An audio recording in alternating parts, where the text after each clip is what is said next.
અરે પણ આને તો ડિસ્કાઉન્ટ આપ્યું ને. અરે પણ એને ડિસ્કાઉન્ટ આપ્યું તોય તને તો 250 માં જ પડ્યા ને. પણ પેલો તો ઓછું કરતો જ નતો, ડિસ્કાઉન્ટ જ નતો આપતો. અરે એમાં આવી ગયો યાર તું. આ તે 300 ના 250 માં લીધા.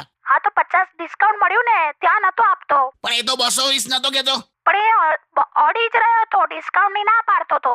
બે આ સમજતી કેમ નથી લા? કાકી તમે એકચ્યુઅલી વધારે પૈસા આપીને આયા. ક્યાંથી વધારે? પેલા મને 50 રૂપીસ ડિસ્કાઉન્ટ આપ્યું. બે યાર આ ગણિત અલા તું છે ને આ રીતે છે ને આ શું ચાલે છે ખબર છે? શું? અને મારા ઘરમાં ને ઘરમાં જ શ્રીલંકા જેવી ઇકોનોમી ઊભી કરી જો. શું બોલ્યા તમે? શ્રીલંકાની ઇકોનોમી તે ઊભી કરી. તને નહીં તું રહેવા દે, તને નહીં ખબર પડે. શું મને ઇકોનોમી વિશે નથી ખબર એમ કહો તમે? આ તો જીએસટી એટલે શું? બોલ જીએસટી એટલે. ખબર છે હવે. બોલી જા ને પણ. જીએસટી એટલે good night, sweet dreams, take care. છે ને તું મૂકી દે. બાય.